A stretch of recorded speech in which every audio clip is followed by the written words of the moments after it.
Hello dude, I'm Archeo the Explorer. Do you know what the work in your hand is? The work of the building in his hands is a copy of the structure, which is one of the most important. Come on, let's take a look at this building to build and complete it. Take a look at the cliff on which the Parthenon is located. Today, Athens, located in the world as central Greece, is a living cliff right inside your city. We call it Acropolis. The Acropolis is an important archaeological site that has been built for thousands of years. The first buildings in this area belong to the Mycenaeans, an ancient kingdom. Acropolis, which was mostly used as a castle during the Mycenaean period, became more of a sacred area in the later processes. Acropolis has faced many attacks and destruction in the process until today. The most important of these was by the Persians. It was the occupation of Athens in 480 BC. As the Persians entered Athens, they destroyed many buildings in Acropolis. The Athenians tried to protect many of the artifacts from this destruction by burying them in caves in various parts of Acropolis. After the Persians, did the Athenians leave Acropolis to itself? Of course no! Pericles, a famous Athenian statesman, almost rebuilt the city. Thanks to many buildings built during the Pericles period, Acropolis took its current form. Pericles first started the construction of the Parthenon temple, which is the symbol of Athens in the Propylaion, the entrance gate of Acropolis.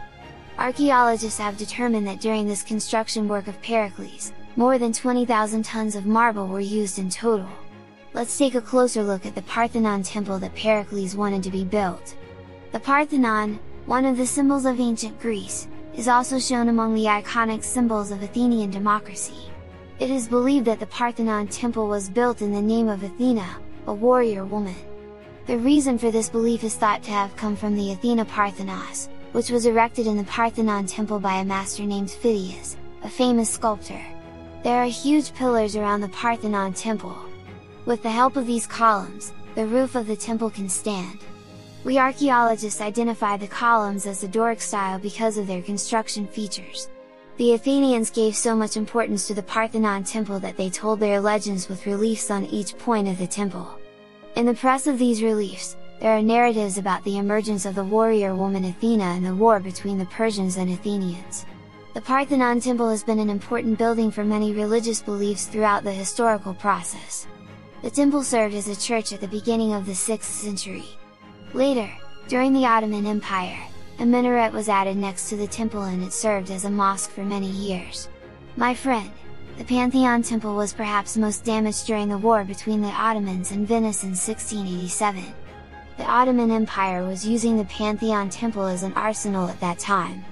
Knowing this, the Venetians fired cannons on the Pantheon building and a huge explosion took place in the temple. The temple has become unusable due to the great damage it has received.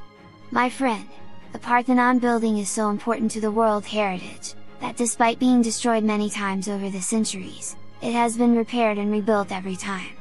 Even today, when you go to the Parthenon, you can see archaeologists working to restore the temple to its former glory.